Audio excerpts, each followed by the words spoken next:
The concept of death is odd when you're a kid. I don't think that there is a standard age across the board when kids realize that somebody is dead. Like, at what age can a child differentiate between an open casket funeral and then somebody sleeping in a box in front of people? 9-year-old Mary, she knew right away. Her older sister Ruth died of brain cancer, and Mary is brought with her parents to see Ruth's body in the casket. That's when it starts happening.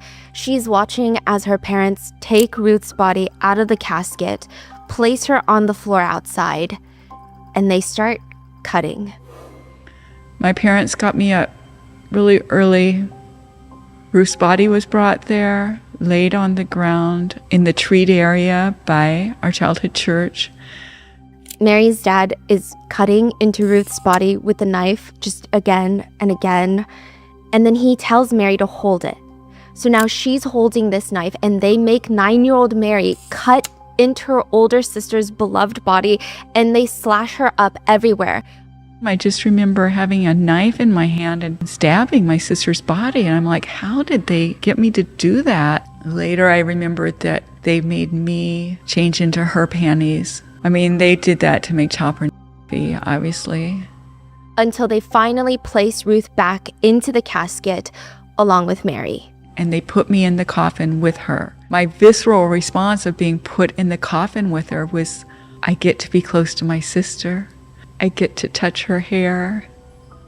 Mary Knight is tortured through her entire childhood by her aerospace engineer father, who worked at Boeing, who is also a church leader. They were millionaires, but Mary remembers being deprived of food, being passed around by her dad's friends. Mary remembers that her dad would creepily tell her that he was attracted to her. This is back when she's a child. And it seemed like her mom starts getting jealous because she starts saying things like, my legs look better than your legs. Mary is sex trafficked and abused in hotels, in a Sunday school classroom in a church building, at her childhood home, her grandparents' home, on a swing set, in a studio of a professional photographer after regular hours, at a doctor's office by a doctor who ran the practice, who is also very close friends with Mary's parents.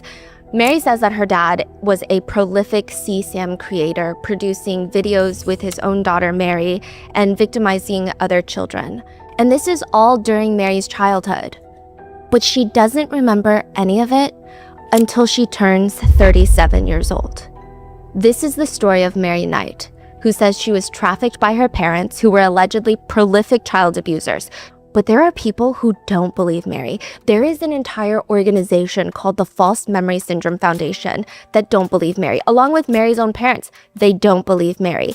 A high-profile doctor believes Mary is lying. How old were you, roughly, then? About 37. Huh. Yeah. And how do you know it really happened? They don't think any of this is real. They don't think any of this is true. They think that she is flat out lying. They say she doesn't have proof. They say she doesn't have anyone to corroborate her claims. They say she was probably brainwashed during her hypnosis sessions to believe that she was abused. Basically, I have 5 minutes of your story. I hope this won't be offensive, but your claims about what other people said, but I haven't heard those claims from them. And they say that she's doing this because she craves attention, that she must be mistaken. But what motive would Mary have to lie about any of this? And what motive do these doctors have to disprove Mary? Could it be that they don't want victims to be believed? But why would they want that? Is it because some of these people who are against Mary and want the world to think that Mary is lying, they also have been accused by their own children of abuse? This is the story of Mary Knight and why some people think that she's lying. And that's why we went to go see Mary to see if she is. After a flurry of news about recovered memories of childhood abuse, we started seeing a backlash against so-called false memories. She recalled repressed memories of sexual abuse by her father. At least, she said so. But we can't admit to something that didn't happen, because that's not going to be good for you. I'm accused of something that's absolutely not true. I think she's just been completely brainwashed. This recollection came to her in a flash when she was hypnotized by a therapist. At which point it's hard to tell who's hypnotizing who at this point. Now we watch the allegations week by week.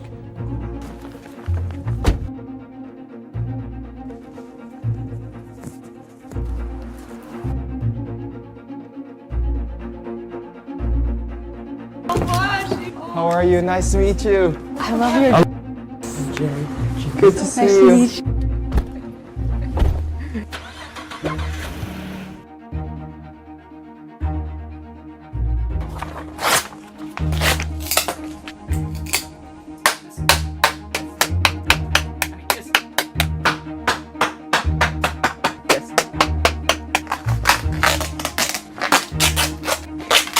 It over my face. She pinched my nose. She did that 7 times.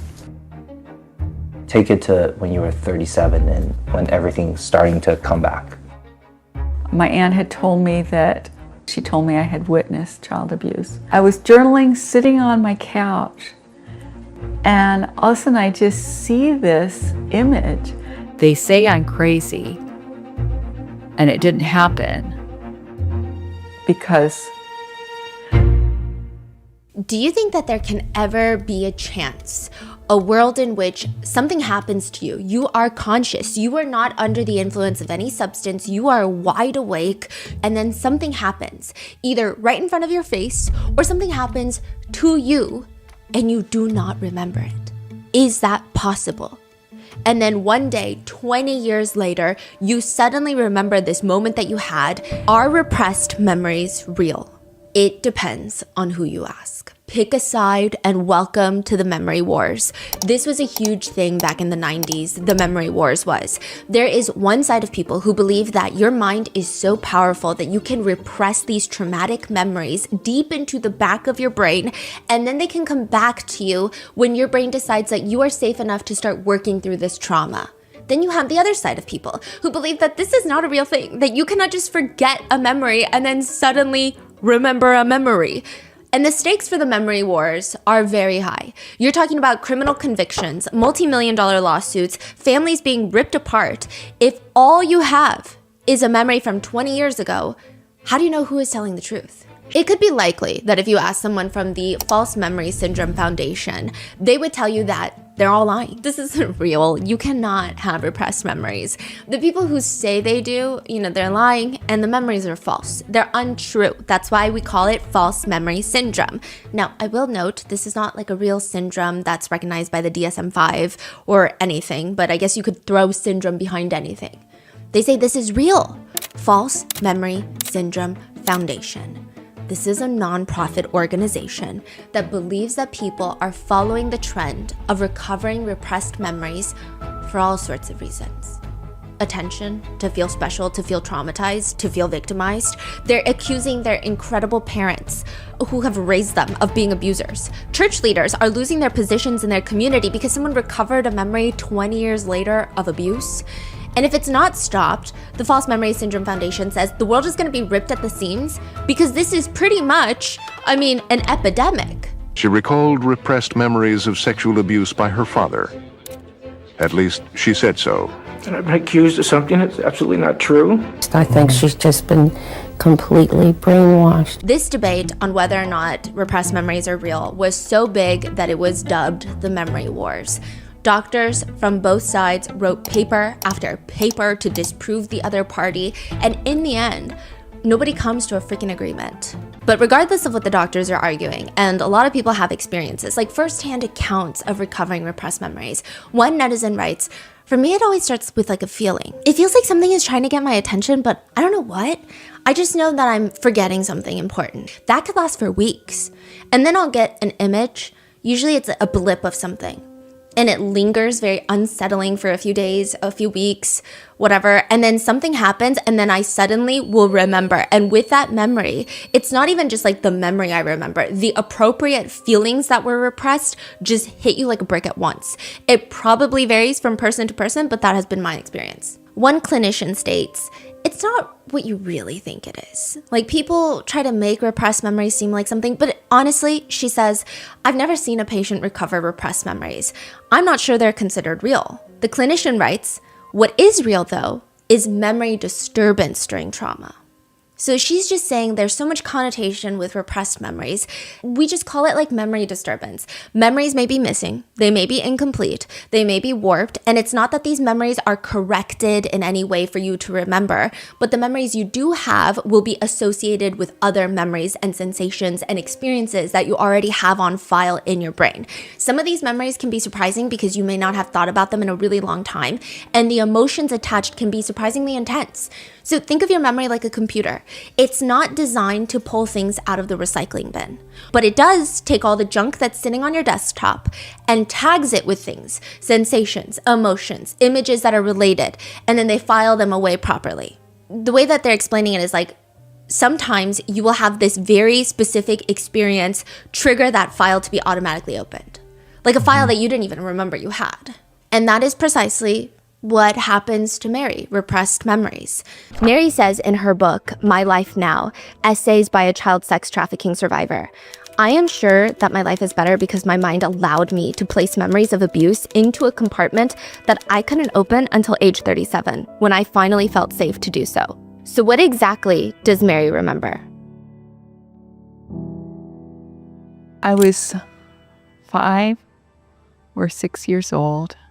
We were at the first house I lived in out in the country, and I remember men coming in multiple cars, and I remember seeing my mom on the front porch, and she took money from the men. And then I was one of the trees, so it was close to where my swing set was.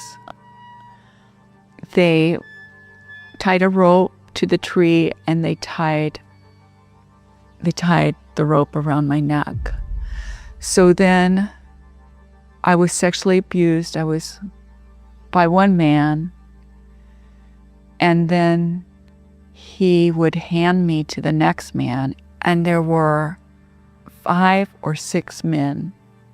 And then the rope was cut, and I was on the ground, and they used the bathroom on me, the men did. And one of the men got mad at my dad and said, "You went too far, she's gonna die." And my dad said, "She's mine. I can do what I want." I remember searching for my mother's eyes because I thought maybe my mother would have compassion for me, but she didn't. When she did look at me, it was like she was looking at an insect. Like I was not even as valuable as an animal.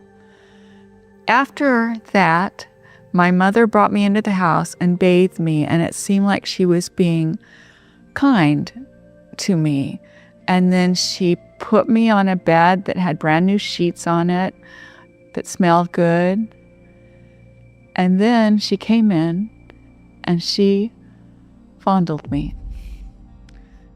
FMSF and skeptics of recovered repressed memories, they say it was like a trend in the 90s. A lot of people were recovering repressed memories. A lot of high-profile books came out at the time, is what they argue. You could just pick it up at the bookstore, and they'll say, "Are you a survivor of incest? Here's a checklist." And they would include things like anxiety, depression, eating disorders. And then that would make you feel like maybe I was. They state that these books are the reason that people start believing that they were abused as a kid. Skeptics say that a lot of cases, false memory implantation happens by way of, quote, suggesting things to people, guided imagination, taking them through imagination exercises when they can't remember something, sexualized dream interpretation. Oh, you have a dream of this, maybe it goes back to your childhood. Hypnosis, giving people books to read that advance the theory of repression, putting them in group therapy when they don't have any memories and they listen to a lot of other people talk about childhood abuse, exposing them to other forms of suggestive psychotherapy. Those are why people have these repressed memories. And they say, boom, that's all it takes for this new memory to form, for you to believe that you were abused as a child. I will say the False Memory Syndrome Foundation aren't particularly the most convincing people out there. However, one thing that has stuck with a lot of people, and I'm just saying netizens out there, on the debate of whether or not repressed memories are real, is that a lot of research so far has shown that emotional and traumatic events are typically remembered better and not worse than mundane experiences. So studies on trauma survivors consistently show that traumatic memories, they tend to be very intrusive, persistent. They're difficult to forget rather than inaccessible. So they state that in neuroscience, when your body has a spike in adrenaline and norepinephrine, it actually strengthens memory consolidation through the amygdala, which makes emotional memories more durable over time. This is human adaptation because remembering threats helps us avoid them, but that's just what research shows. That doesn't mean that's the only way that our brains work. In fact, trauma makes brains work in very strange and unreasonable ways. Other scholars argue differently, such as Jennifer. She's a doctor, and we'll get into Jennifer in a second. She states that children who are abused by their caregivers are in an impossible situation. So a lot of people who have repressed memories, it's from their childhood. And she states a lot of it is because when you are being abused by your caregiver as a child, there's no reason for your brain to keep it in your mind as a threat, because there's nothing you can do about it. It's not like you can avoid the threat any longer. This is your caregiver that's abusing you. You don't have a choice. Not that anyone who is abused has a choice, but like it's harder to do threat assessments as a child versus an adult. Okay, what does that mean then? If I go to the grocery store and I get whacked, and this is like obviously a much simplistic analogy that has no, I don't want anyone to think that I'm comparing the severity of SA or anything like that. But if I go to the grocery store and I get hit with a cart, I'm going to remember that as an adult because I don't want to get hit with a cart again. But as a child, I mean, that's why children are so reckless with their bodies sometimes, because there's less of a threat assessment that can be done when you're that young. And so she's saying, if you were abused as a child, your brain might not remember it and keep it at the forefront of your memory because there's no way for you to avoid that threat next time. Whereas an adult, you may feel like you could try to avoid it. Again, not saying that SA is avoidable by any means. That's but interesting. Okay. Your brain might try to think that it is. These kids are dependent on the ones that are harming them, which means they may adapt. This allows the child to fake security in their parental relationships, maintain that relationship that is necessary for survival. It's almost betrayal blindness. That's what she calls it. Also, it can be argued by those with repressed memories that, yes, the memory formation is there. I mean, clearly the memory is there. It's not like it disappeared. It's not like you didn't form the memory. It's not like you threw it away. It's just stored in a way that's difficult for you to recall. Basically, dissociative amnesia.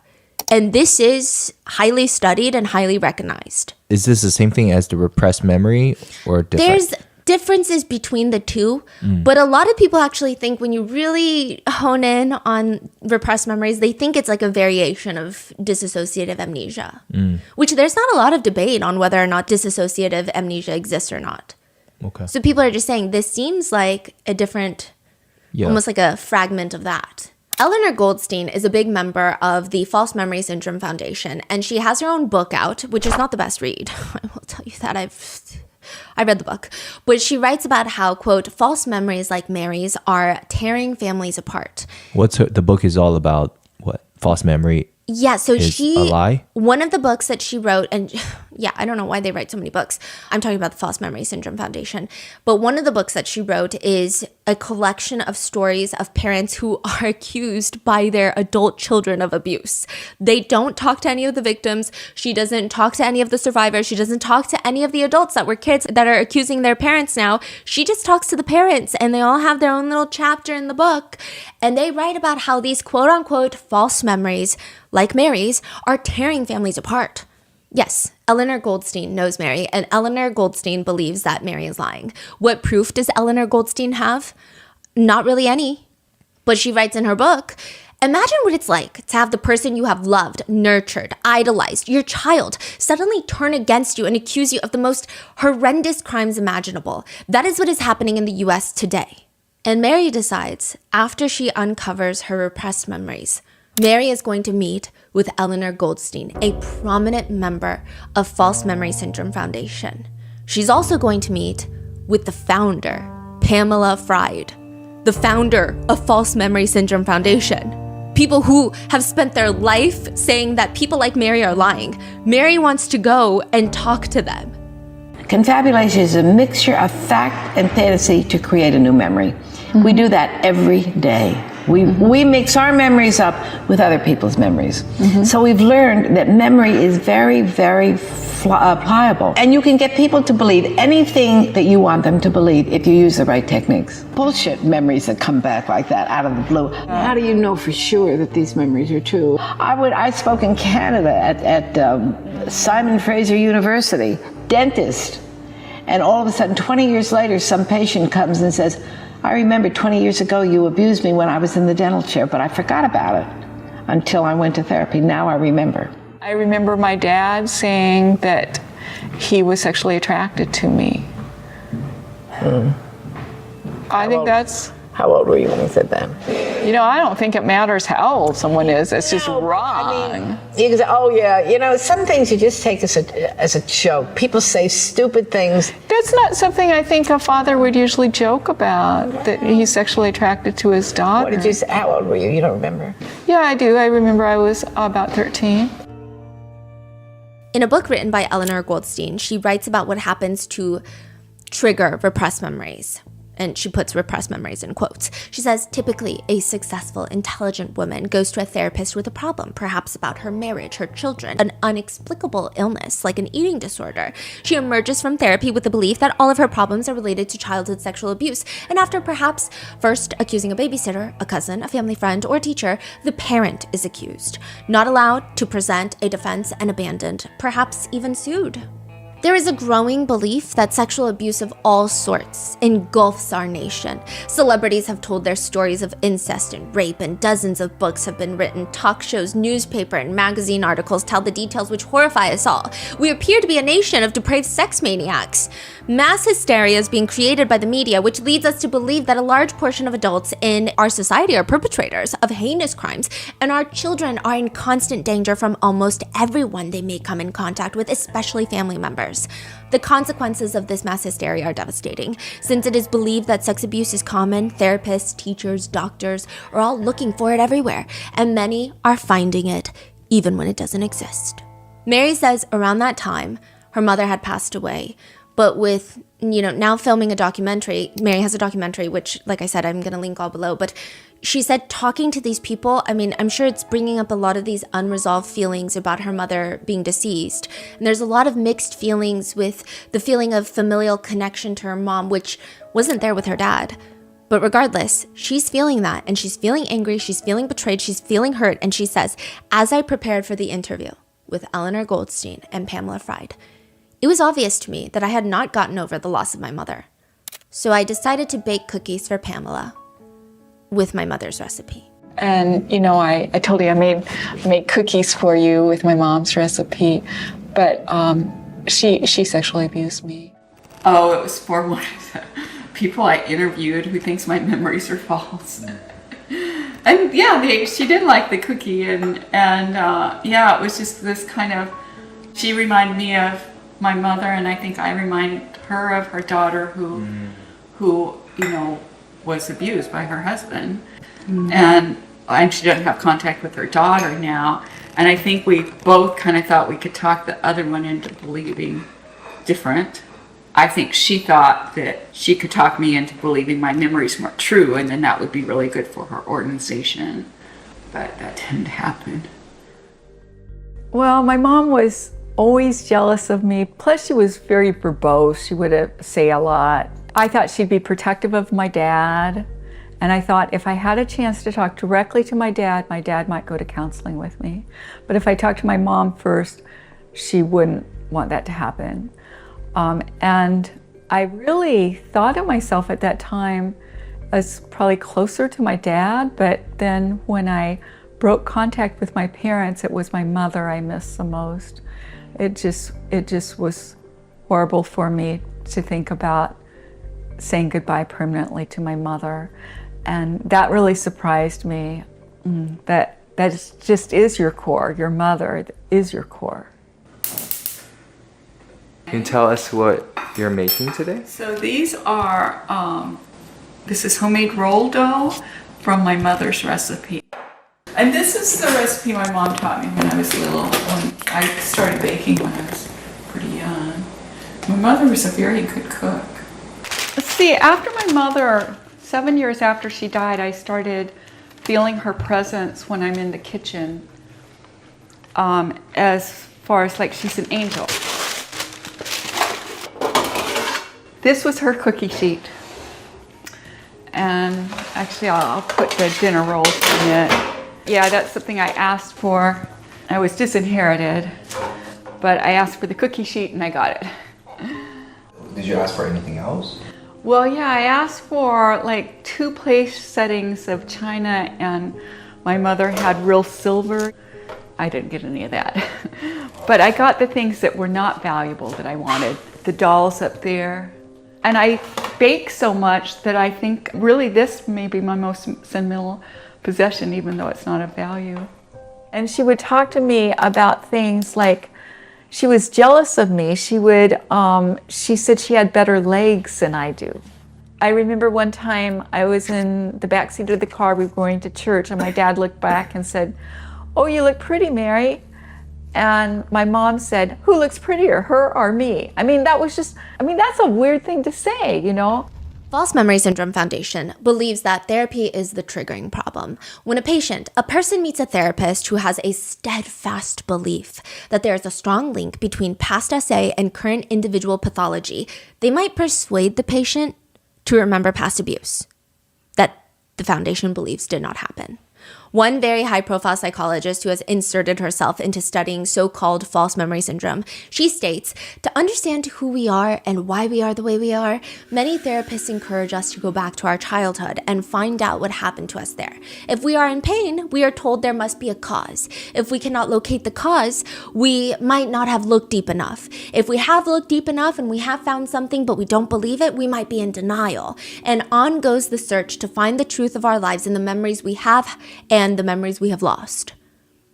Some people have stated that they believe repressed memories being uncovered in therapy is, quote, that's how you turn a $2,000 eating disorder patient into a $200,000 eating disorder patient.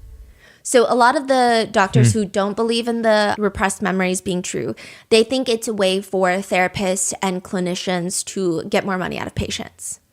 Because, oh, you're just depressed and anxious?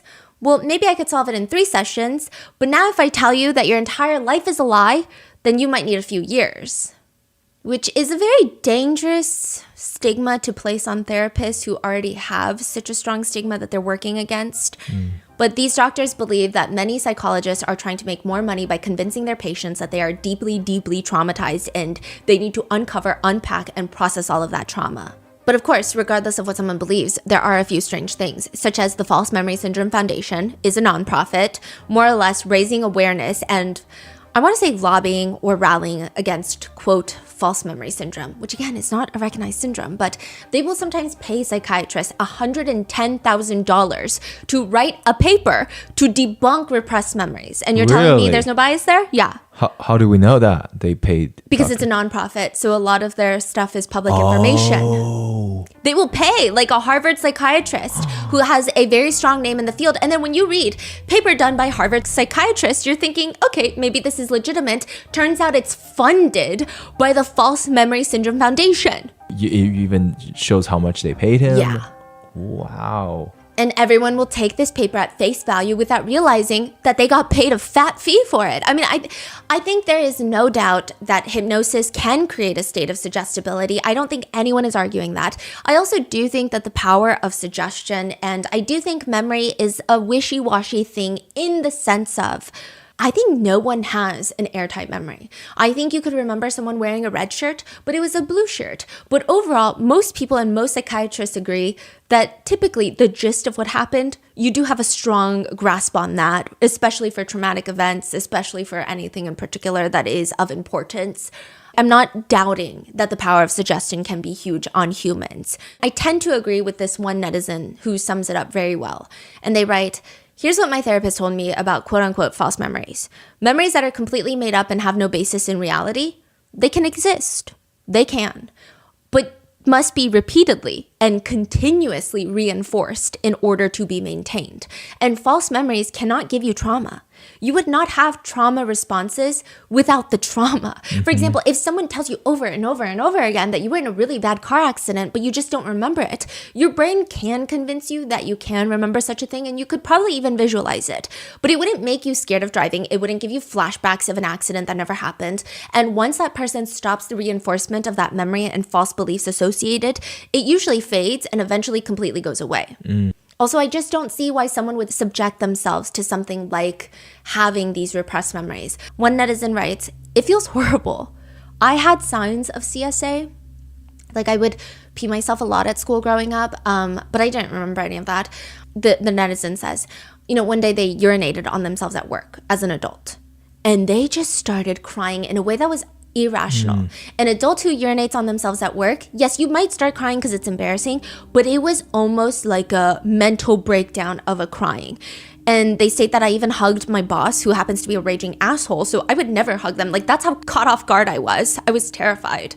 Every time I have one of these repressed memories, I feel like the world is spinning. I get this weird feeling. It's familiar. I mean, I guess I used to feel that after stuff would happen and my brain would block out the memories. I'm still in shock and I don't want to believe what happened. Repressed memories are weird. In fact, it's not like people don't doubt themselves. Again, the False Memory Syndrome Foundation makes it seem like you have this vague memory that comes up in a hypnosis session, and then you make it your life's mission and you're like, this is my new life. This is my new whole personality. But most people who have repressed memories come back up, they spend years believing it's not true. They spend years doubting it. They spend years trying to find reasons why it's not true to confirm that this is a false memory, but it's not confirmed. Nobody wants to be traumatized. Like, nobody wants these things to have happened. And oftentimes, therapists won't even believe you.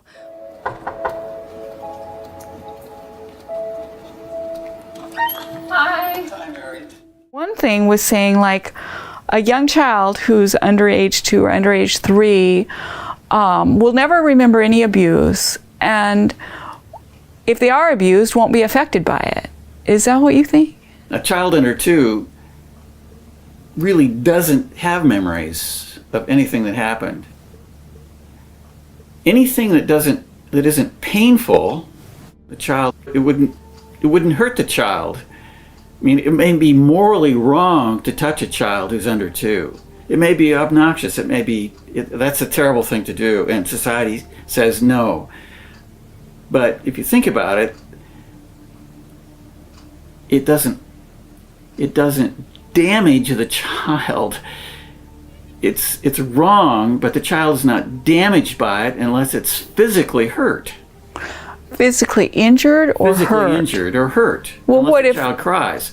If the child cries, then would that affect the child later? So far as we know, children who've been physically abused, anyway abused, they don't remember that, and it doesn't seem to have any later effect on them. My son's wanting to find babysitters for their kids because their kids' oldest is 2, and so even if their kids are beat up a little bit at the babysitter, it's not going to affect them, and unless there's an injury. And moreover, we know that most abuse of children under 2, most real sexual abuse that occurs, has to do with touching, usually not penetration. It's usually not very violent. It's not violent at all. It's usually more curiosity, exploration. You think a reason someone would fondle a 1-year-old is curiosity? I think that's usually what people think. So someone who would want to touch a 1-year-old's vagina, does that for curiosity? Well, that would be one motivation. What would they be curious about? What would an adult be curious about a 1 year? I don't get it. That's why it's deviant. Yeah, but you think it wouldn't hurt them? When I was 3 and 4, I used to love my maternal grandfather. I called him Daddy Bob. He wore cowboy boots, and I would put little objects in his boots, so when he put them on, there'd be something in them. And he just thought I had a really good sense of humor. My mother and him would go into the bedroom. My dad would be at work. They would set me down at the dining table and give me chocolate chip cookie dough. And that was my distraction so that my mother and her father could have sex. I remember hearing them in there. I remember that it happened enough times that it didn't seem unusual for it to happen. And then they brought me in. My daddy Bub had said that he would never do anything that would hurt. And of course, for a young girl, it hurt. It hurt. And I remember how betrayed I felt by Daddy Bub. But the other thing I remember about it is that not only was my mother not protective, she was so jealous of me. And afterwards, she beat me. And she said, I'm his only little girl. I'm his only precious little girl. And she kept saying that to me when she beat me. And my mom was always like that with her father. I mean, stroking the vagina of a 2-year-old child, an unrelated male stroking a child for curiosity, for any other reason. For sexual reasons, and having an orgasm when the child's there would not affect the child. That child wouldn't remember that. For example, if a 2-year-old child saw their parents murdered, they wouldn't remember that.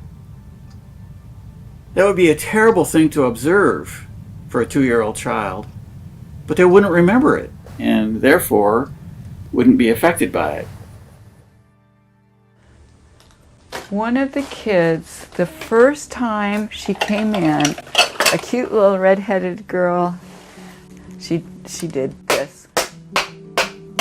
I mean, just loud as and I didn't know her history at all.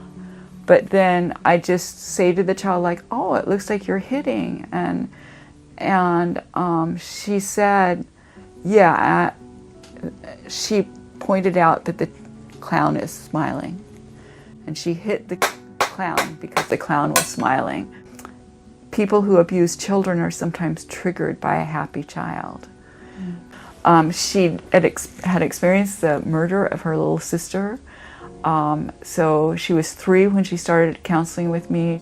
Biological parents put a blanket over the child's face, and they said they did it so the child wouldn't cry at night. And they said, well, we did it with our other daughter and she never died. One time when she came in, she put this flask up over, and of course I couldn't let her because that would hurt me. But and I'm like, what is she trying to do? And then she started, when she would come in, she would want me to lay down. And she'd say, lay down, and I would. And then she'd say, put your head down. So she wanted me straight down like this. And then she'd get this blanket. And it's a weighted blanket. And she would put it over my face. She would put her hand. There were times she put it over me like this. And then she got to where she'd pinch my nose, which I would need to stop her then because she's not allowed to hurt me. She did that 7 times. The law enforcement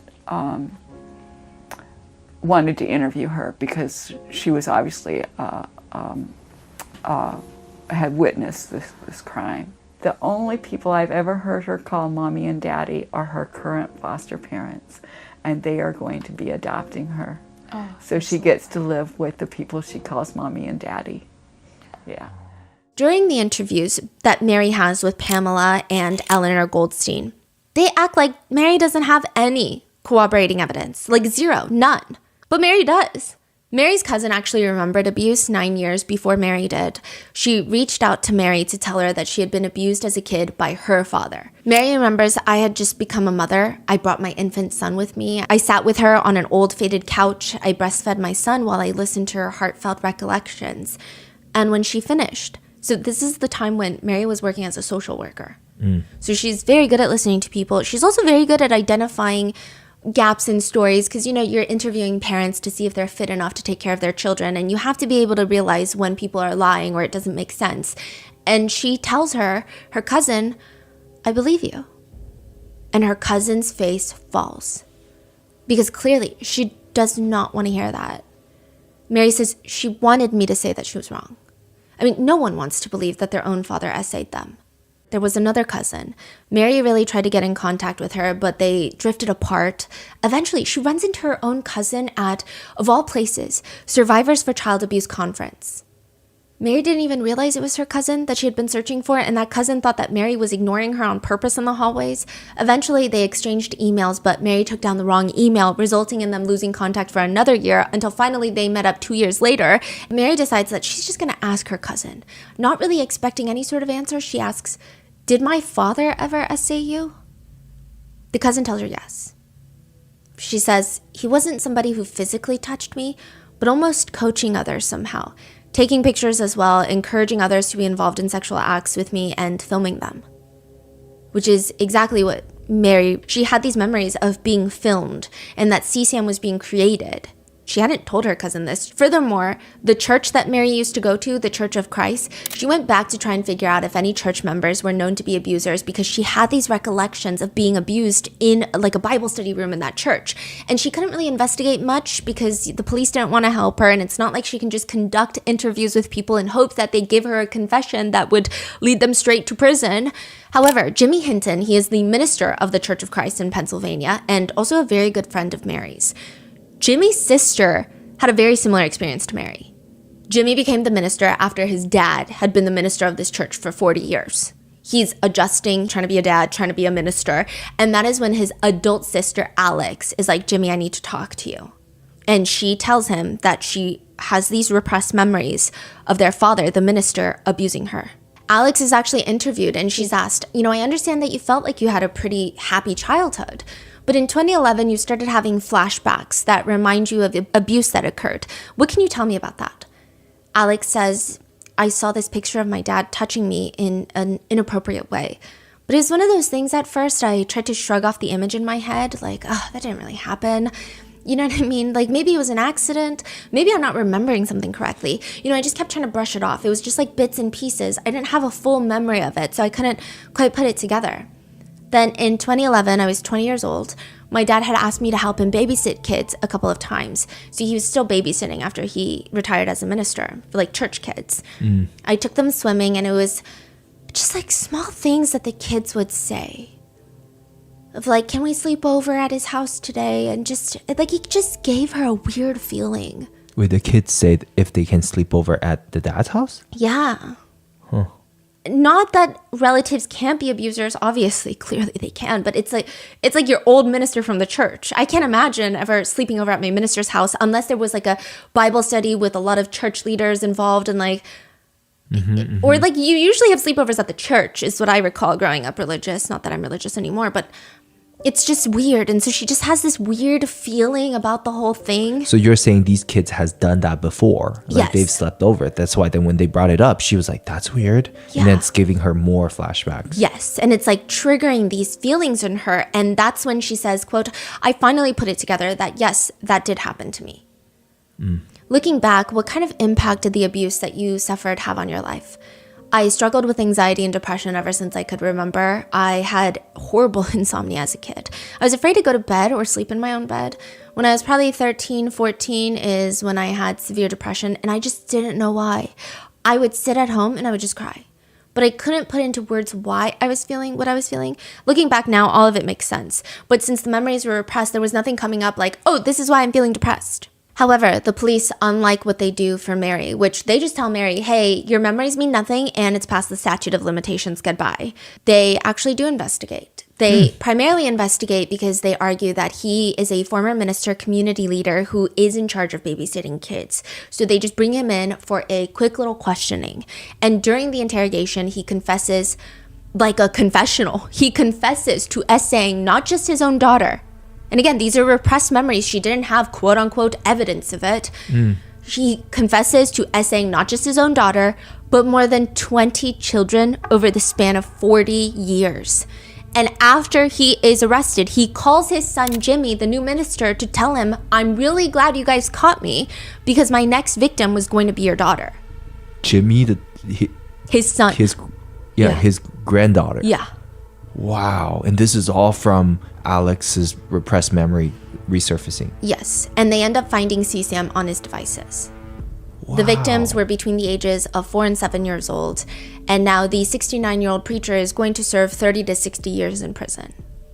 Side note, that's another strong similarity of Alex and Mary's story. Both of their dads are very active members of the church, and from an adult perspective, nobody thought that they were creepy. Like, you know how some people, you say, oh, they just give me a creepy vibe? They never had reputations like that. They were all seen as well-to-do men. Jimmy, the minister's son of the predator, the son of the predator, he states, when I go and I do seminars of abuse now, I say, if you're looking for the weird guy who's hiding in the bushes or even the guy that's awkward to be around, you're looking in the wrong place. By definition, a successful PDF file is somebody that you would least expect. I wish I could stand here and tell you that my dad was this and that and he was creepy and we knew all along he was a deadbeat, he was this, he was physically, verbally abusive, because if he was all of those things, it would be easier to wrap your mind around how he was able to do all the things that he did. But he wasn't any of those things. Wow. Jimmy is very religious and he tries to teach other churches about how to identify perpetrators. And he says, you go to a church where someone is accused and all the adults say, no, he's such a nice guy though. There's just, he has a wife, he has children, and I've never seen him be creepy. Jimmy says, everything you're saying, you're describing my dad. And look what happened. However, the main difference between Mary and Alex's cases are, again, just the outcome of the case, because Jimmy Hinton believed his little sister and he went to the police and they were willing to open an investigation. The police listened, they found the evidence, and Jimmy also depressingly states, they got really lucky. We got lucky enough to find current victims. Because if it were just his sister, it would be past the statute of limitations. And he says, think about that statement for a minute.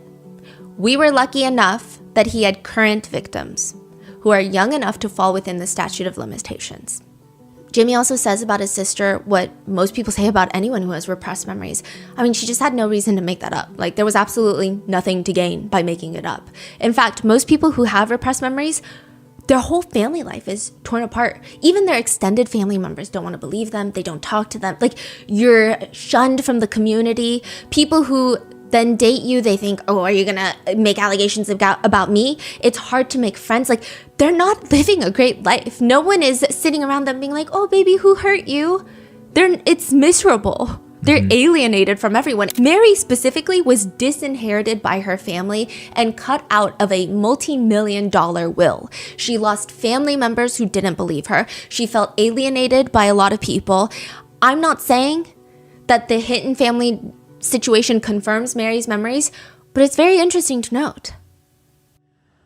There was one time I was rented by the hour. Well, maybe many times, but one time I remember being rented by the hour, and he was abusing me out in a field, and he got really, really rough with me. I thought I was about to die, and then I heard a car, and then I saw, that it was my father, and I thought, oh, now I'll be okay.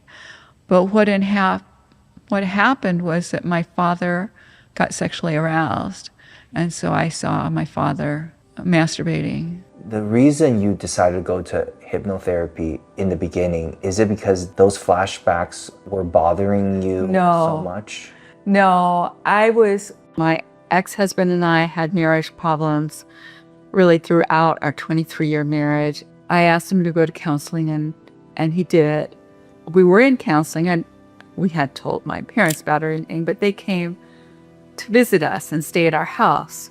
My father's sister, my aunt, had been out of contact with my father for a few years, and I didn't know why.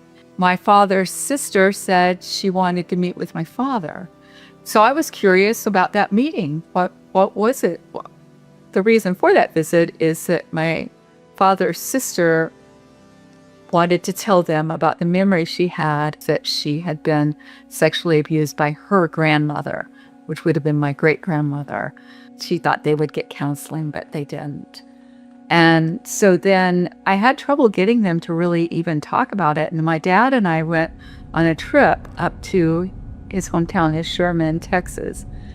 On the way out, I asked him what his sister said, and she said, well, she has weird ideas. I said about religion, because I knew she thought women should be able to speak at church, and she had some other views on religion. And he said, no, about our grandmother. She says our grandmother sexually abused her.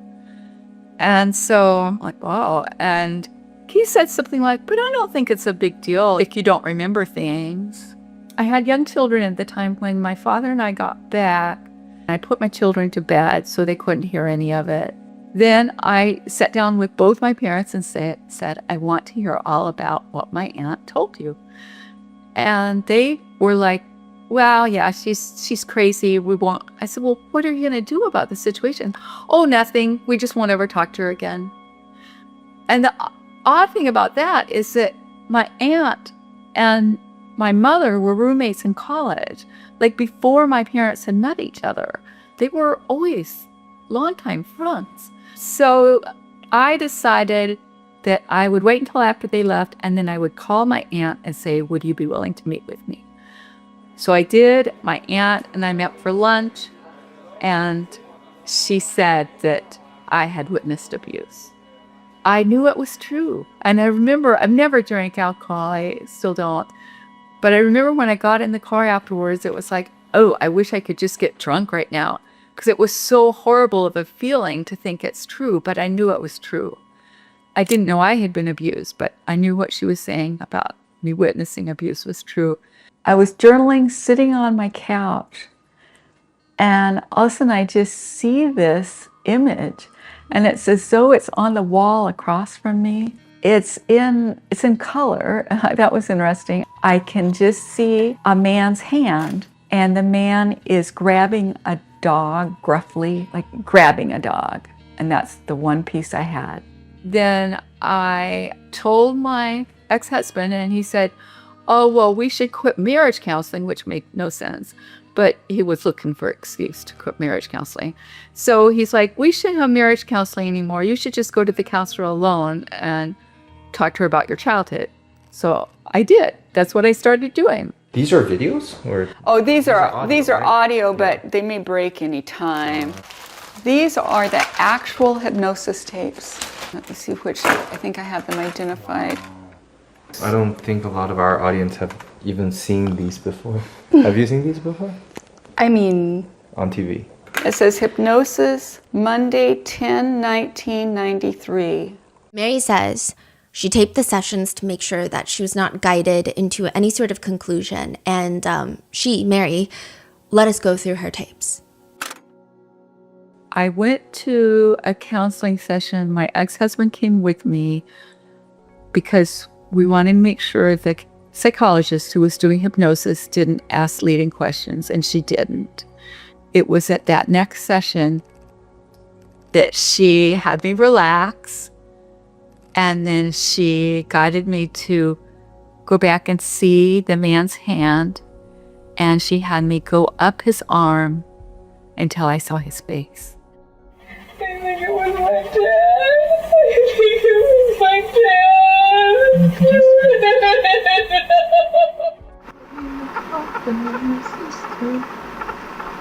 Just relax, let it go. I wasn't repulsed by her body. I patted it. I put my fingers on her hair. That was horrible because my aunt told me about my grandparents, but she didn't tell me about my dad, her brother. She wanted to believe he hadn't voluntarily done something like that, but he did. So I called him, and I called him at his work number because I thought he was more likely to be honest with me than my mother, frankly, and that he was more likely to answer my question. So I called him, and he said, I just told him about the holding the dog gruffly with that I could see his hand was the one holding the dog, and it was like grabbing the dog, and that I thought that it was a part of abusing a dog. He said no, and he said, is this going to lead you to think I sexually abused you? And I was like shocked by his question. I had not even considered the possibility that I had been sexually abused by anyone, and especially not my father. At the end of the call, he said, well, I guess I won't talk to him anymore. And like, that was what he expected and wanted. Mary says that's the thing about the memories. She had to not only go through the process of trying to verify if these memories are real, but also sort out which ones were manipulated by her parents and which ones were not. So, for example, there is one incident where Mary is certain that she had witnessed people being slaughtered. She says this is when she was 5 years old. She was told to stand outside the isolated family property. They lived in the countryside. They don't have any neighbors, and all you can see is like the top of this random hill from the outside of the house. She sees figures moving on the hill, mainly shadows. I mean, clearly it's her dad and a few other men, and there's like this wooden work table up there. And quote, although I could not clearly see what they were doing, I could see that they had knives. I was told that they were sacrificing unborn babies. She says, I was instructed to stay still for what seemed like a very long time, and what I remember most vividly about this incident is just how much my feet hurt.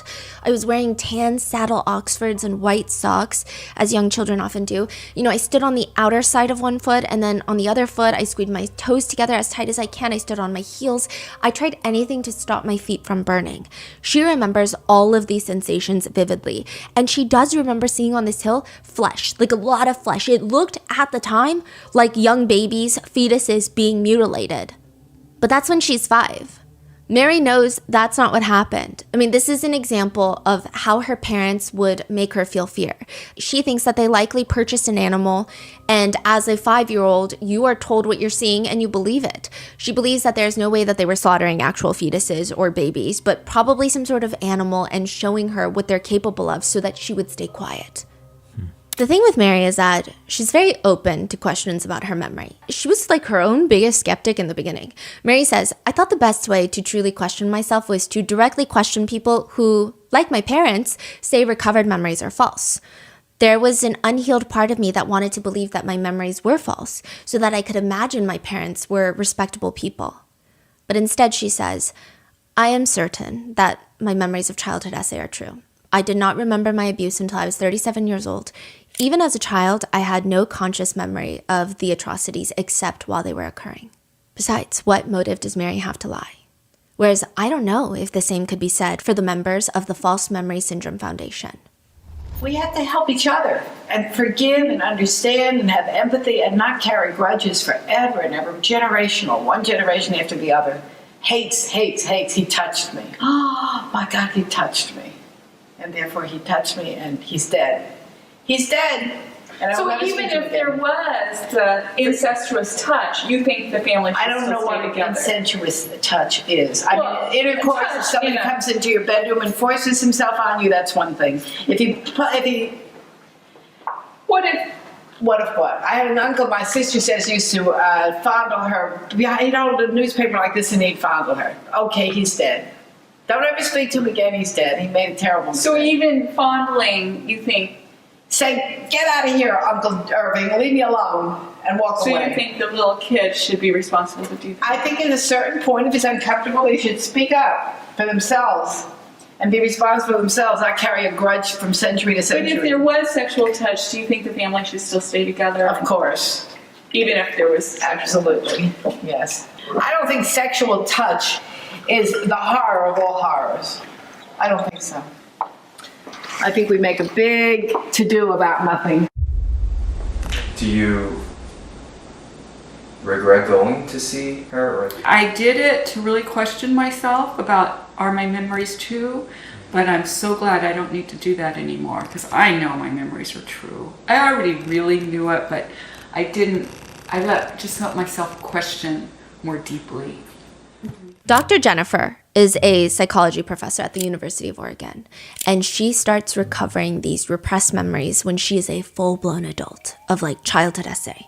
She's married, she's got 2 kids, she has a great job, but she just has so much anxiety. She works in the campus? Yeah. As a psychologist? Yeah, she's a psychology professor. Oh, she's a professor? So she is like, wow. She knows the field. Yeah. And she has a loving husband, she has 2 kids. Everything in life is going well. She's got a great job with job stability, but she just has this like unexplainable anxiety. And as a psychology professor, she's like, let me just go to a therapist and talk it out, because maybe it's like, I had a dream that the eggs burned down the house. Like, she's like, it's probably nothing, okay? So she goes to the therapist and she starts talking to the therapist, and she does state, if I really had to pinpoint, the only thing that is giving me a little bit of anxiety is my parents are coming over for Christmas break. So is my sister. They're going to visit for Christmas, and I don't know why I have anxiety over that. Like, maybe it's anxiety because you need to host. Maybe it's like you want your kids to be on their best behavior. And the therapist asks her, have you ever been abused by your parents? Immediately, she's like, no. No. Conversation moves on. Later that day, Jennifer suddenly has this disturbing flashback almost. And over the course of the next few weeks, she says, I remembered that my father had molested me when I was a young child. And then around that time, her sister, Gwen, calls her and is like, hey, I'm not coming to your house for the Christmas family gathering. And it's not because of you. Like, I love you, Jennifer, but I'm not coming. Like, you do know that our family is weird, right? Like, something is seriously wrong with our family. You know that, right? And then she drops this weird bomb. You know our father was SA'd as a kid, right? Jennifer says this was like a weird moment of just things started connecting, and like she did always think it was weird that her dad always wanted to talk to them about the book Lolita. He would also get pin art impression of his private parts and hang them in the living room. So like he would what? like I guess it's artwork of his down there. A pin art of his private parts? And what?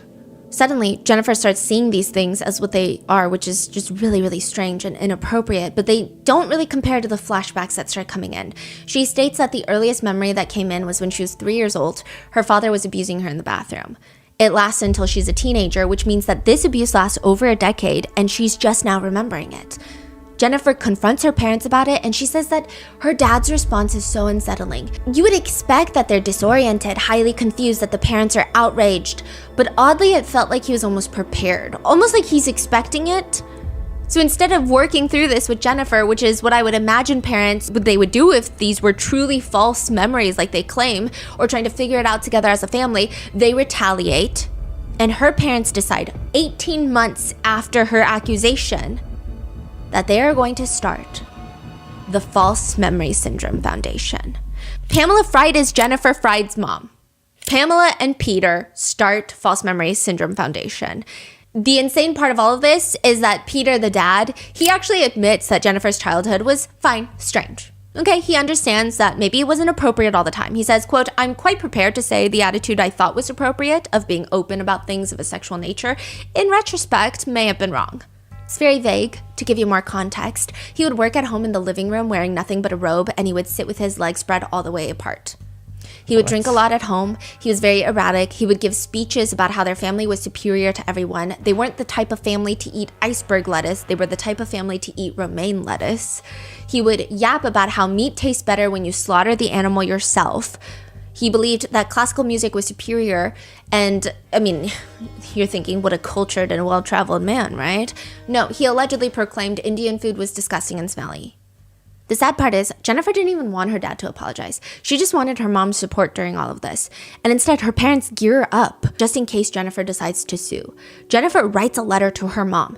The content of your letters suggests to me that you're putting an effort in a legal defense. I do not have any intention of attempting to use the legal system to heal wounds from years ago. Meanwhile, Pamela is already raging a campaign against her own daughter through her foundation. She wrote articles about her own daughter, who she dubbed Susan, which it was not that hard to find that. It's Jennifer. But regardless, she says, Susan was experimenting with drugs as a teenager, so her brain is fried. Obviously, she can't retain a single memory, like a banana.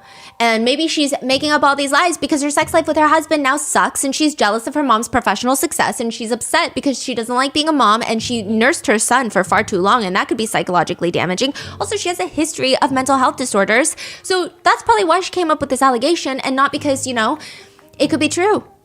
Pamela and Peter are also just a strange couple, not just because I think that their ideas and fundamental values are unburdened by the anchors of wisdom, but because they have their own history. Pam and Peter Fried, before they were husband and wife, were step-siblings. Pam's mom married Peter's dad when Pam was 12 and Peter was 14. That's a pretty young age to become step-siblings, and they went to the same high school. They allegedly start dating, become intimate, and at 18... they get married. And 9 months later, they gave birth to Dr. Jennifer Fried. Peter did open up to Pam about how he was essayed when he was 7 to 11 years old.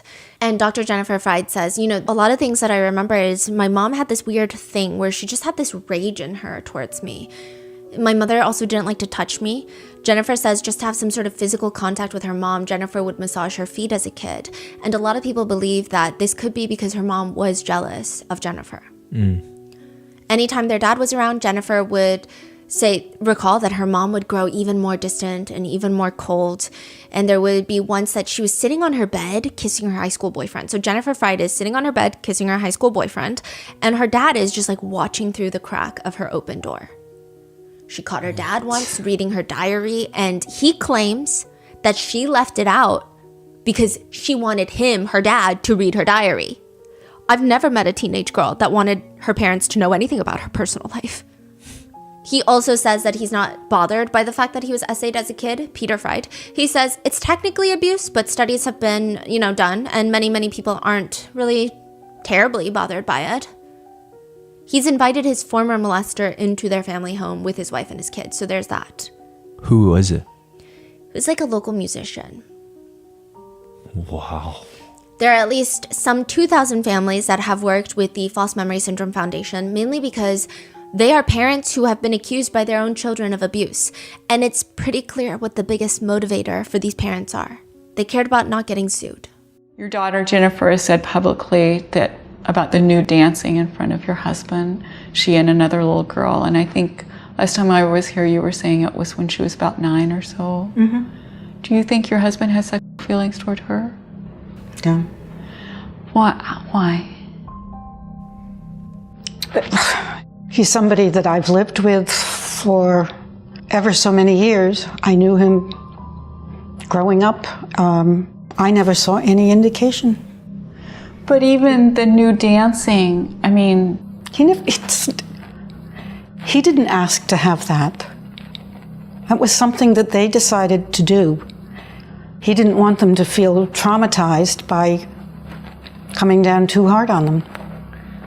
But just to say, go into your room, or, did you talk to her about it later when you knew that had happened? I didn't even know about it for quite a while.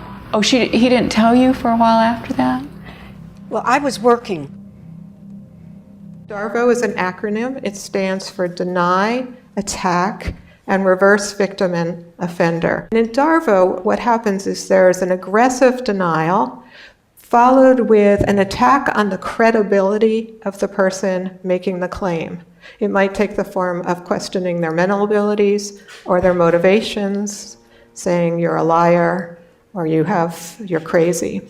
And then reverse victim and offender is when the person who's being held accountable assumes the victim role and says, I'm the victim here. More recently, we've been researching this systematically in the laboratory, and we have found that, unfortunately, DARVO seems to work, and you could say it's like a perpetrator strategy. And the ways we've so far found it works is it's associated with victim self-blame. So if people get DARVO'd, they're more likely to blame themselves. And it's also associated with third-party judgments. So third parties who are exposed to DARVO responses versus non-DARVO responses are more likely to doubt the victim and assume the perpetrator must have some basis for making the claims. Also, another thing with Dr. Jennifer Fried, she says, to come out as an abuse survivor when I was like a doctor and being a professor, it's career suicide. It's career self-exit. Especially at the time that I came out with my accusations, it's not a time where people are rallying around survivors, especially in academia. Wow. It's not like 2025. Yeah. And even 2025, look what's happening in the Hockey Canada case. Like, it's crazy. The False Memory Syndrome Foundation would also help fund and initiate a series of lawsuits against well-known therapists whose patients have recovered memories. They would initiate lawsuits to take them down for malpractice. They had like $8 million to work with. They had a lot of money. One trauma therapist, the author of the book, The Body Keeps the Score, he says, these lawsuits had a chilling effect. While not all trauma therapists were sued, many of us suddenly felt under attack.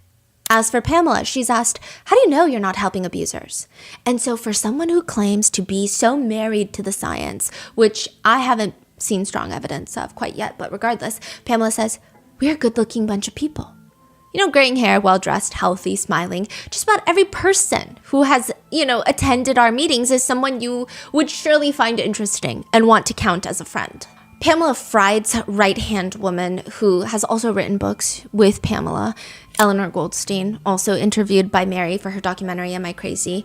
The documentary name is Am I Crazy? Yeah, yes, Am I Crazy? And Mary also spoke with Eleanor Goldstein's daughter, Dr. Stacey Charlotte, who also has recovered memories of childhood abuse. Do you remember actually telling your parents about it? Yeah, because I didn't know they had anything to do with it. The first memory that came up, I just remembered babysitters. So it seems like almost all the members of this foundation have a strong motive to say that these are false memories. They have a lot of skin in the game. Eleanor tells Mary during their interview, we have to help each other forgive and understand and have empathy and not carry grudges forever and ever.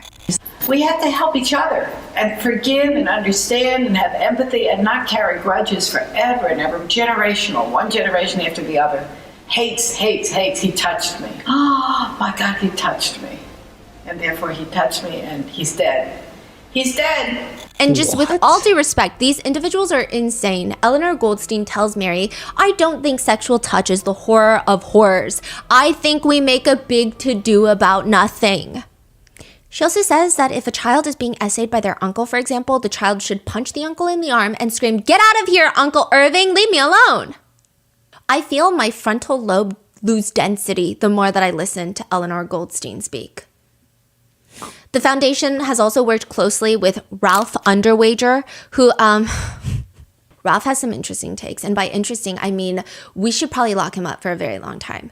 He's asked a very simple question of, is choosing being a pedophile a responsible choice? They're saying, is choosing being a pedophile a responsible choice for the pedophile? I don't even know what that question means. I think the minute that you ask that question, you should probably go to jail. The only thing that could be answered so simply is there is no responsible choice. And a pedophile, you're choosing to be emotionally, ethically, morally corrupt, and you are choosing to commit a felony, and you should be locked up in prison. He doesn't say that. But Ralph Underwager responds, certainly, it is irresponsible. What I have been struck with is I have come to know more about and understand about people who choose pedophilia is that they let themselves be too much defined by other people. What? Exactly. Like, defined by what? Who? Prosecutors? The DOJ? Like, what do you mean defined? He continues, usually there is an essentially negative definition. Pedophiles spend a lot of time and energy defending their choice to be pedophiles. And I don't think a pedophile needs to do that. I think they can boldly and courageously affirm what they choose. They can say what they want is to find the best way to love. Pedophiles are too defensive. They go around saying, you people out here saying that what I choose is bad and that it's no good. You want to put me in prison. You're doing all these terrible things to me. I just want love. I have to define my love. What I think is that pedophiles can make the assertion that the pursuit of intimacy and love is what they choose. With boldness, I think they should come out and say, I believe this is in fact part of God's will. Oh, he's a Fed. He's not, but I wish he would have been, right? They have the right to make these statements for themselves as personal choices. Now, whether or not they can persuade other people, that they are right is another matter. I believe that God's will is that we have absolute freedom, no conditions, no contingencies. The solution that I'm suggesting is that pedophiles become much more positive. They should directly attack the concept, the image, the picture of a pedophile as an evil, wicked, and reprehensible exploiter of children. He also thinks that women hate pedophiles because women are jealous that men are having connections with children instead of them. So is he another member of the group, or what is? Okay, so he's a doctor. He's a doctor, but not an MD. So he's not like a psychiatrist. He's a doctor in ministry. So he's like a PhD in ministry, which there's nothing wrong with that. But he works at the foundation and he uses the name doctor, and there's a strong implication that he is some medically trained individual, but he is not. So he actually spoke a lot about how repressed memories are not real. And then he turns around and is also a very suspect person who could potentially be a pedophile. I'm just saying. I mean, anyone could be a pedophile, but like he definitely could be a pedophile. What are those statements that he's making? Yeah. Like these are the people that are working with the foundation. That's like making them look so much worse. Yeah. I don't even know how they raised like $8 million. Raised $8 million from the from just donations. Members? Yeah. These people must be very desperate. Yeah. Eleanor Goldstein writes, since essay of a child is the worst crime we know of, to be falsely accused of such a crime is the worst thing that can happen to a person. Okay. And the Rotten Mango team, we decided that we were going to go to Washington to meet with Mary to figure out if she was telling the truth. Not that we have any sort of authority in this, not that our opinion would matter, but just in terms of we were really captivated by her story. We were captivated by these debates and the memory wars. And we definitely tried our best to be objective. Before we went, we would have these mock debates where we would each pick a side, either the side that believes in repressed memories and the side that does not. I will say that each time that someone was on the side that does not believe in repressed memories, I mean, there's a lot of frustration. I feel like it was hard to come up with good arguments on why someone's repressed memories are false. But again, we're not medically trained. We have not studied trauma survivors in that type of environment. But to us, the logic just did not logic as well as believing the victim. And we tried our best to remain objective when we went to Washington to meet with Mary. I mean, we wanted to question everything. And I will say that when the Rotten Mango team got back, I think it makes even less sense to us than even before we went to Washington that Mary would ever lie about something like this, that people would ever really lie. I mean, again, yes, you could argue that statistically there must be some people who lie. There must be some people who lie to get car insurance claims. There must be some people who lie to get in positions of power. I mean, people lie all the time. There must be some small statistic of that. But it just doesn't make sense that a mass majority of people with repressed memories would lie about it. Mary is a highly accomplished individual. She currently works as a child clinician. She helps children process their emotions. She's also a respite foster parent. Foster parenting is a laborious, emotionally exhaustive job, and these foster parents, they get 2 days off a month without their foster kids. But those 2 days off the month, who's going to watch the foster children? They go to respite foster parents like Mary and Jerry. And Mary is very well aware of the process of trauma, dealing with trauma, how to recover from trauma. The feeling is like she seems so in tune with not only her emotions, but the emotions of everyone around her. And every single aspect of Mary's life then and now aligns with what she has been saying. When Mary and her family lived in the countryside, she distinctively remembers that like they had these kittens in the house, these baby kittens, and Mary's parents would force her and her sister Ruth to watch while the parents would throw the kittens at the wall like they were baseballs, and Mary says she remembers the walls shaking when the cats would hit the wall. And if the kittens weren't dead by then, Mary says that her parents would dunk them and grab them by the neck and dunk them in water, drowning them. They made me and my sister stand there and watch our kittens being killed. And they killed our kittens threw the kittens at the side of the house, one at a time. And then they put the kittens in water. It was like the kittens were killed in the various ways someone could be killed. Mary writes, Ruth and I were told that if we ever reported our abuse to anyone, the same things that happened to our kittens would happen to us. And this is not a one-time thing, by the way. Mary says that at another time a cat and her kittens were hanged one at a time in front of her. But the crazy thing is, Mary has another vivid memory that she recalled later on where her mom was telling people that came over, like house guests, family friends, that Mary had killed kittens before. And naturally, Mary doesn't want to believe her, but she does recall this one time where her parents had brought home new kittens. She's terrified that they're going to end up tortured and ultimately end up dead. So she decides that she's going to put them in warm clothes and hide the kittens away from her parents. She puts them in a little suitcase. She takes them to like this little greenhouse in the back of the house, puts them on the top shelf, hiding them. She remembers sneaking away once to check up on them and they looked like they were asleep. She thought they were asleep, but they were dead because Mary is young. She doesn't understand the concept of oxygen and suffocation. And in Mary's desperate attempt to save these kittens from a very torturous death, she ended up suffocating them. She told the story about me putting these kittens, I dressing them up in doll clothes and putting them in this little bitty suitcase that I had. and how then, of course, they suffocated. We got a cat when I was still needing some healing from all these tragedies with kittens. And so when my husband and I got married, then that summer before we got married, I kept basically interviewing kittens at a cat shelter. I'd go and I'd hold a kitten, and she went multiple times to see if she clicked with any specific cats, and there's this one cat named Kenya that she really wanted to adopt, and she was like, okay, I'm ready. The only thing is, she was just about to get married to Jerry. It was right before our wedding, and we were about to leave on a honeymoon right after the wedding, and I asked if they could hold Kenya for a week, and they couldn't do that, so we postponed our honeymoon for Kenya. And yeah, I loved Kenya. She was she was an extremely cuddly cat. In Washington, the Rotten Mango team went with Mary to a cat cafe. Oh, she also has this like really cute cat dress. I'm sure you've seen it already if you're watching the video version, but we took her to a cat cafe, and from the first moment that everyone was sitting down, this little cat jumps on top of Mary and stays put for the entirety of the time. And it's funny because everybody is sitting there. There's like 20 cats, no other cats. I mean, cats are coming by, they're saying hello, but none of them are just sitting on top of anyone else but Mary.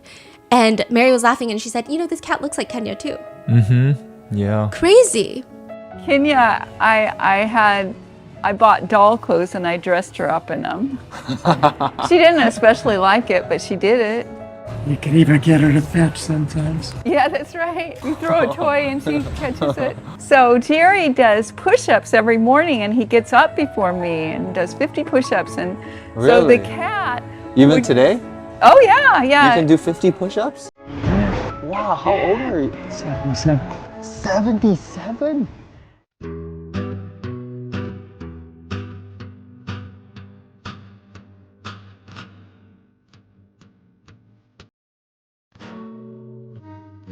So the cat would get on his back, and then he would go up with the cat. 77, I did not expect that.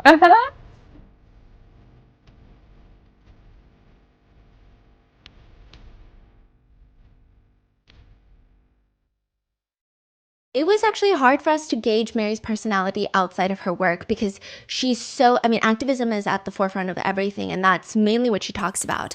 But it's like hanging out with your mom or your grandma, depending on, I guess, your age. And she's a grandmother, so I don't think she's going to be offended by me calling her that. She insisted that since, you know, the RM team were in Bellingham, that we visit Village Bookstore. It's probably like one of the cutest bookstores in existence. Mary did book signings there for her book, and the employees already knew her. Is this it? Uh-huh.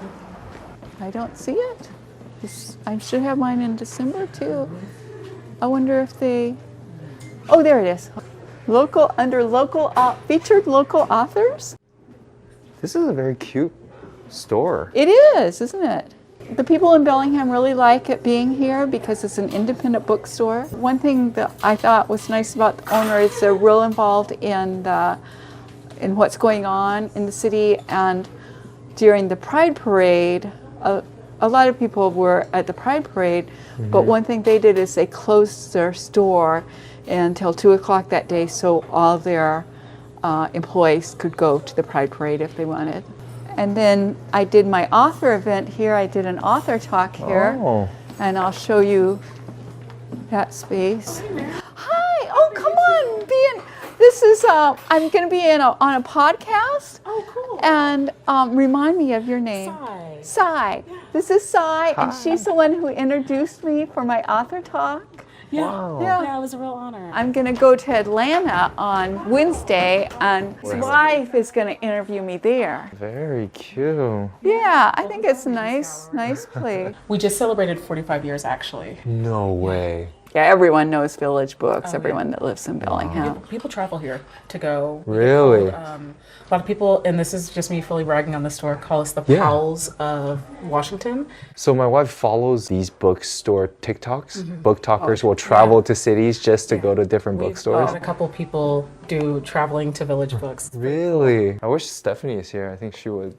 Oh, she would go she crazy like here. it. So I read sections of my book. There were other people who I had never met, and it was just because of the publicity that Village Books did. It's funny because I realized later, I actually think I realized this week, that I had seen your YouTube video before.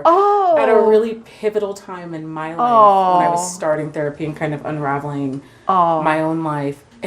Which is why you look so familiar to me. Because I realized, I've seen you. That's it, because you said but that's how. Okay. Yeah, and so I felt kind of doubly grateful when I that's realized so fun that you'd already seen me. And then I got to introduce you. Oh, cool. It's been a wonderfully busy day. Okay, that's great. Thank you so much. Very nice to meet you. Nice to meet you too. And another element is when you read some parts of Mary's book, a lot of people were saying that they thought that her memories sounded too vague.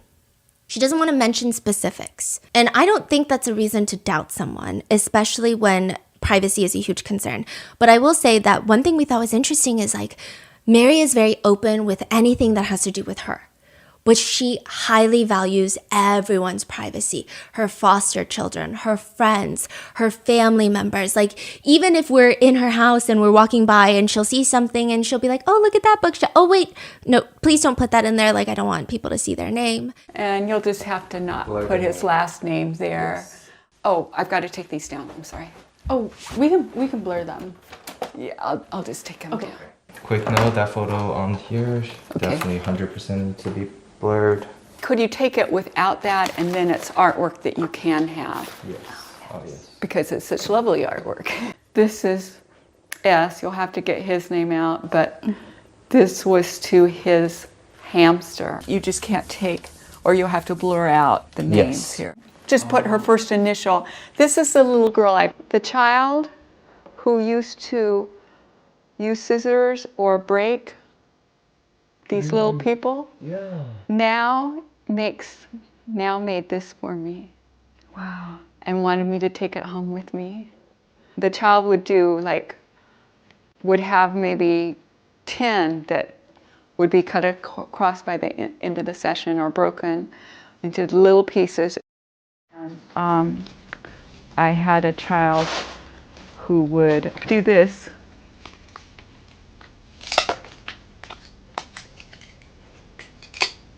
And then break them, yeah. Does that usually help a child? I think it does. It does? I think anyone that's been through trauma needs to express anger. So yeah, I've had 2 that did this, and they'd bring home this in a little baggie because it was their work for the day. So I tell parents, don't say have a good time to your child, because that's like if you're walking into a therapist's office and someone says have a good time, this is their work. And now that's what the child does. I think the child's just really healed a lot. I worked at a children's home, and I was the adoption worker. I wanted to ask about that as well. Was that before your memory came back or after? It was before. So at that point, you haven't realized the type of trauma and everything that you've gone through, but you still went down this social worker path and you're helping kids. Do you think subconsciously your body knows and you want to help? Absolutely. You want to help others and help yourself already? I was desperately trying to rescue children, and I thought I could, and I did place children who had been severely abused.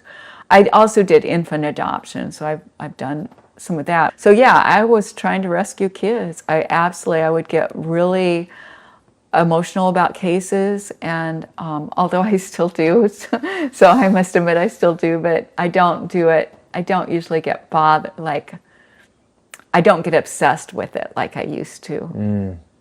Wow. Well, I have had a couple of cases. I got a little overly, but I would say now I enjoy it more. I enjoy my psychotherapy with children, and I care about them, but I'm also really good now. The type of psychotherapy I do with children, I need to be just very present. That's the main thing I need to be I need to be there and present. And so it works well because I'm just in my whole life, I'm more present now. But I wasn't trained for that kind of therapy until after I remembered That's so interesting. You didn't know it, but you just knew you wanted to help. And wow. Well, truth be told, many people in the helping people profession have issues that they have not worked through yet. Really? Oh, yeah. That's a common thing. Oh, yeah. Yeah. You go into psychology to figure out yourself. You know, you say you go into it to help other people, but yeah, many people do. I'm not saying everyone, but many people do. These were done by our foster children, and one little boy who had never had the experience of making something and selling it. So he made these, and I posted on Facebook. We sold them for like $4 or something, and I let him go around and ask neighbors. And so then he had the experience of, you make something and then, oh, this is just too sad. This is S, you'll have to get his name out, but this was to his hamster. It's so sad. Yeah, I can't show that because it's got the picture, but. You feel sad because? He's not doing well. S is not doing well. Yeah, I wish he was, but he is. He's. Yeah. This is one of the artwork. Oh, yeah. I love this. Isn't it great? I think that kid's talented. Yeah. Is this by S? It is. He was with us more than once because he would go to one home and then get kicked out, and then there was another home. This is really sad, but he was sexually abused by a foster father. Yeah.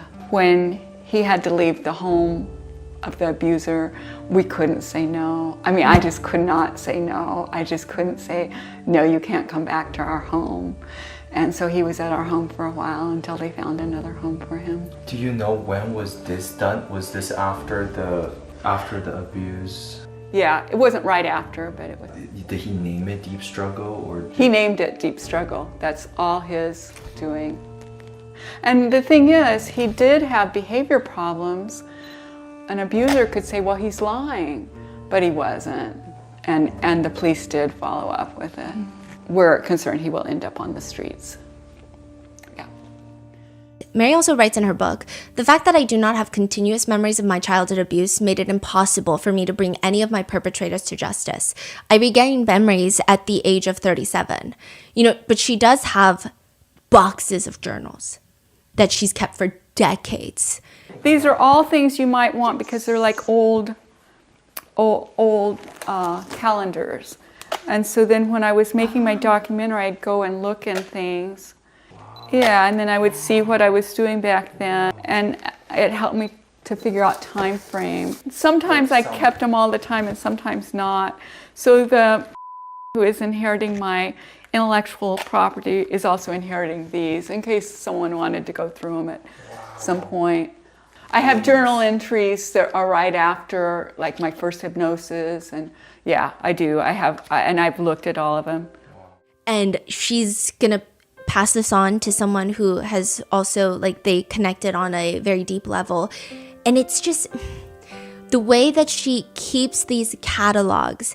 Again, there's no way that she just like sat in a hypnotherapist's office and then walked out and was like, you know what? You're right. Everything is so meticulously documented. I mean, there's so much. She even has letters from her parents. She shared some with us, which these letters that Mary's father has written her are just strange. Recently, I've started letting myself heal from a sexual assault I experienced in college. And I just went to my college 50th reunion. It was from my junior college. When I was there, I went on a date with a young man. One of my friends knew him, and I didn't have a date to the Sadie Hawkins Day banquet, and so I asked him. The girls were asking me, well, what kind of corsage are you getting? And I thought, I don't know that he is. But anyway, so I said, well, a wrist corsage would be nice. And he got one, and I got him a boutonniere. Afterwards, at the college, which was a Christian college, they had films in what was actually being used then as the church building. And so we went to the film afterwards, and I think he had tried to kiss me, and I didn't want like a passionate kiss. And so anyway, when we're sitting watching the film in what was really a church building, he touched me between my legs, and I brushed his hand away, and then he did do it a second time. And now I know I could have just said stop or yelled or something, and there were many young men at that college who I knew who would have been glad to escort me home, And I was actually in a safe place, but I didn't feel safe to say what had happened because I felt like it was my fault because I shouldn't have asked him to get me a corsage. And so recently I've been processing that, and I just feel so sorry for that little college student who didn't know any better than that. And so I think about imagining her coming over to see me, and I let her stay in this room that I had bought some new sheets for it. They're real comfy, and she could come I can imagine her coming and sleeping here, and then the next day she gets to eat breakfast with me and Jerry. She gets to be around safe people. And so instead of being mad at her for not knowing, I'm just nurturing her. Yeah. This is our bedroom. I do sleep with stuffed animals. I sleep with this guy, and then later I thought I would like a bigger one, so sometimes I sleep with this guy, and it's just more to cuddle there. What do Ted Bundy, Harvey Weinstein, Jerry Sandusky, remember Jerry Sandusky? Clark, O.J. Simpson, Bill Cosby, the Oklahoma City bombers, Ghislaine Maxwell, what do they all have in common? High profile. They have all used the same defense witness, Elizabeth Loftus. Dr. Elizabeth Loftus is often known as the doctor when it comes to memory, and she is a firm believer that repressed memories are not real. And it's very interesting because she might have a very strong financial motive to do so, but what do I know? I'm sure testifying for these defendants, they come with a price, and an exact one, $600 per hour.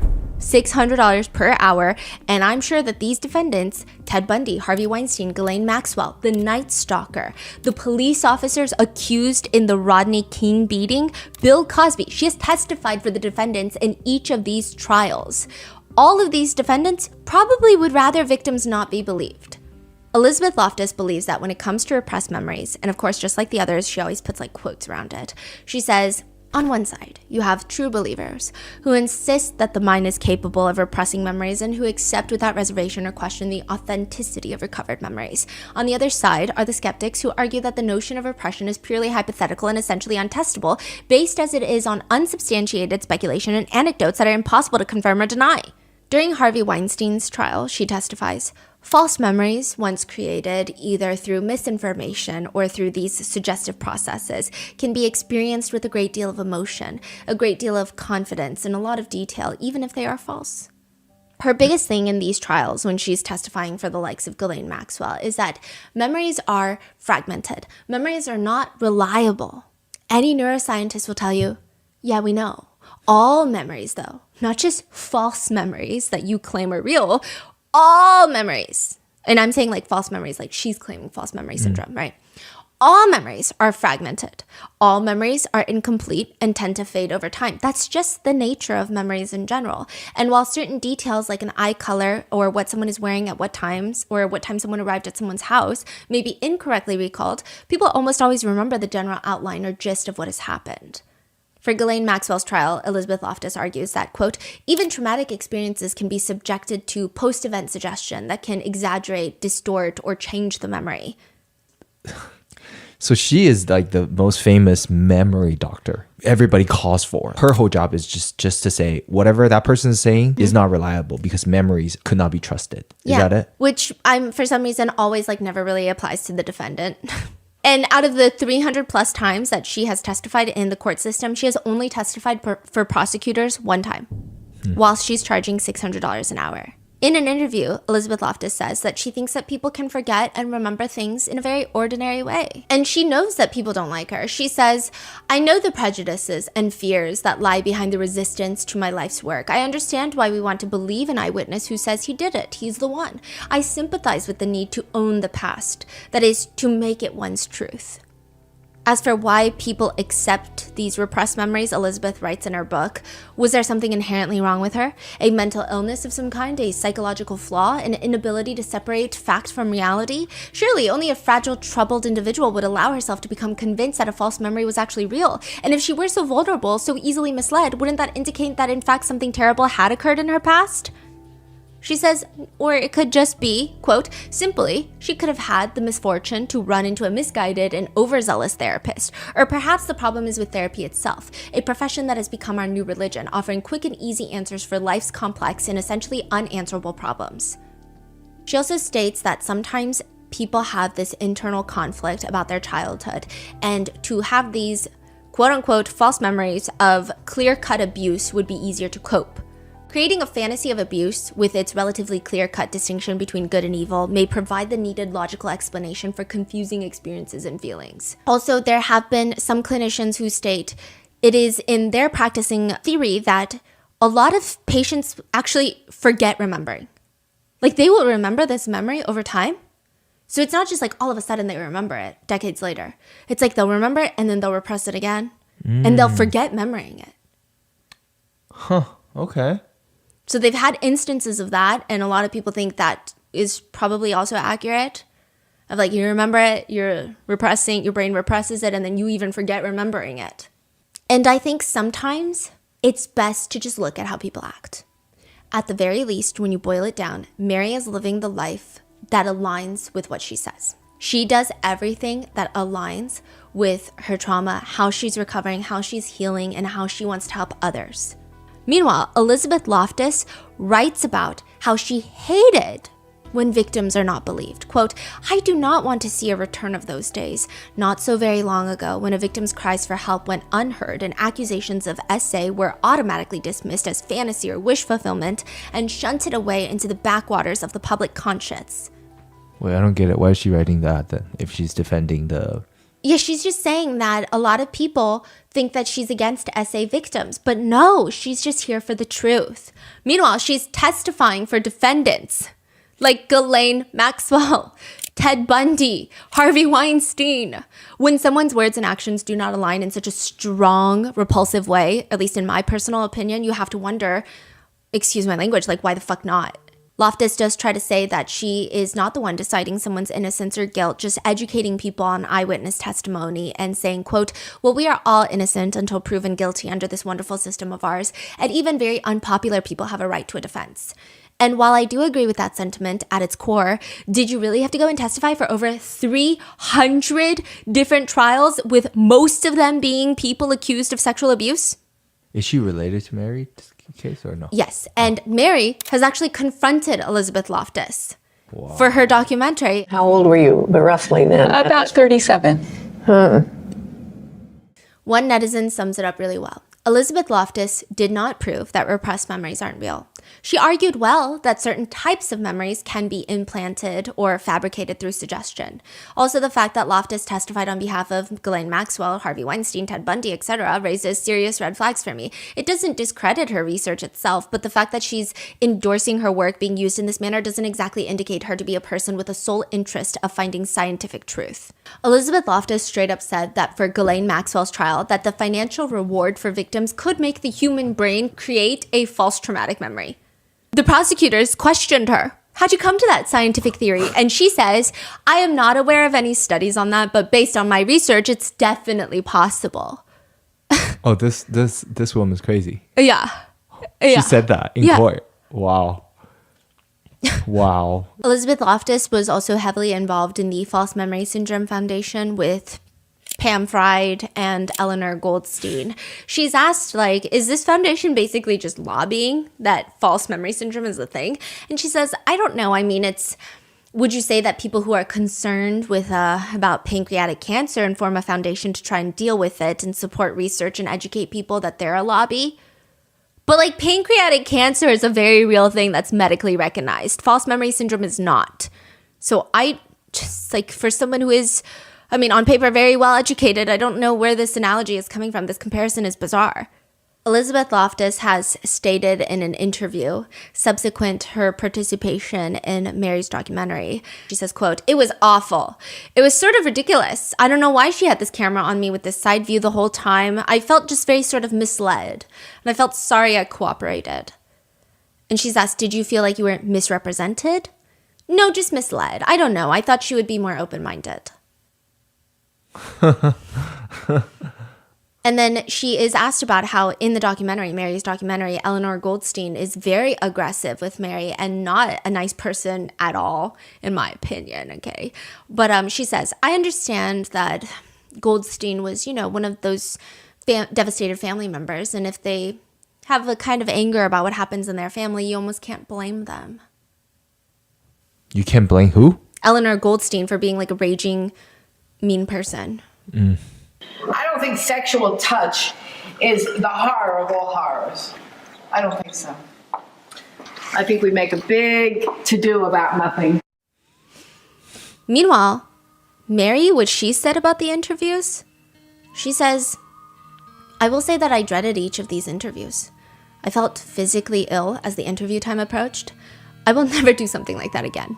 I do not suggest other survivors do what I did." Hearing the story at first, and were you ever doubtful or no? Well, I heard the story in little pieces. I mean, when on our first date, she kind of hinted at it, and it was months and months where I just got little pieces of stories. And yes, I had a lot of doubts. I was trying to figure out if she was crazy or special or somewhere in between. It took me a long time to decide she was truly believable. Was there a moment, was there a defining event? Was it just gradually? It was gradual. I mean, there was no single thing that changed my mind about anything. It just was just a accumulation of getting to know her and getting to know her credibility and who she was. How do you feel about when people questioning her? It's so normal.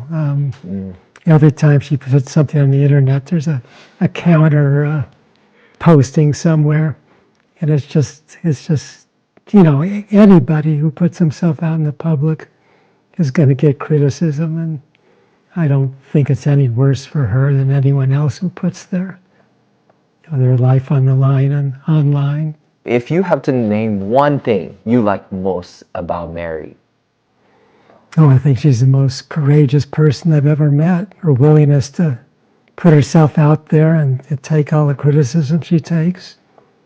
And I know it hurts her a lot, but she keeps doing it and never quits. If there's a meteorite, you have the last 24 hours. How would you spend that 24 hours with Mary? That is a good question. I think we just cuddle together, tell each other we love each other, and wait.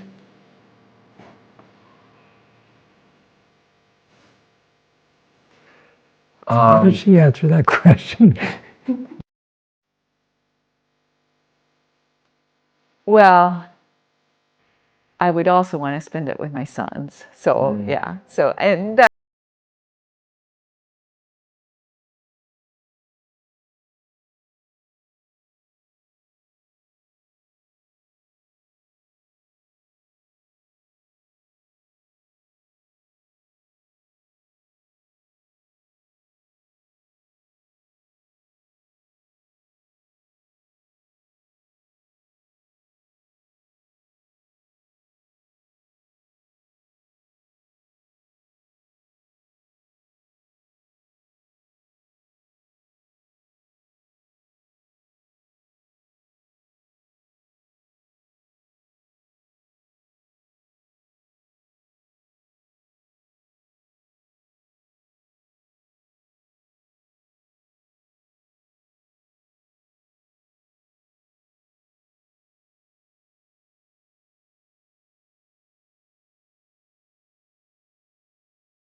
Good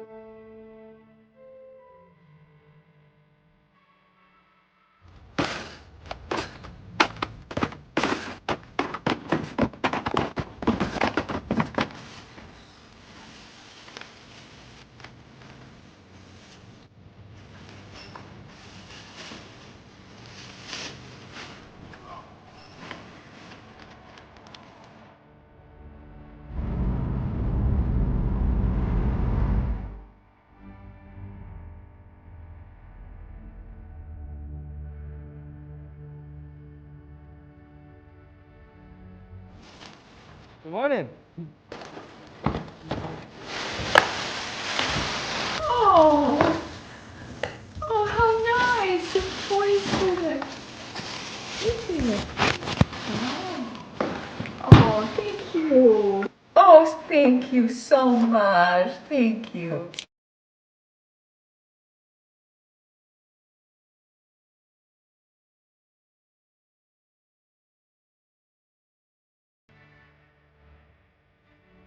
Would you say you're healed?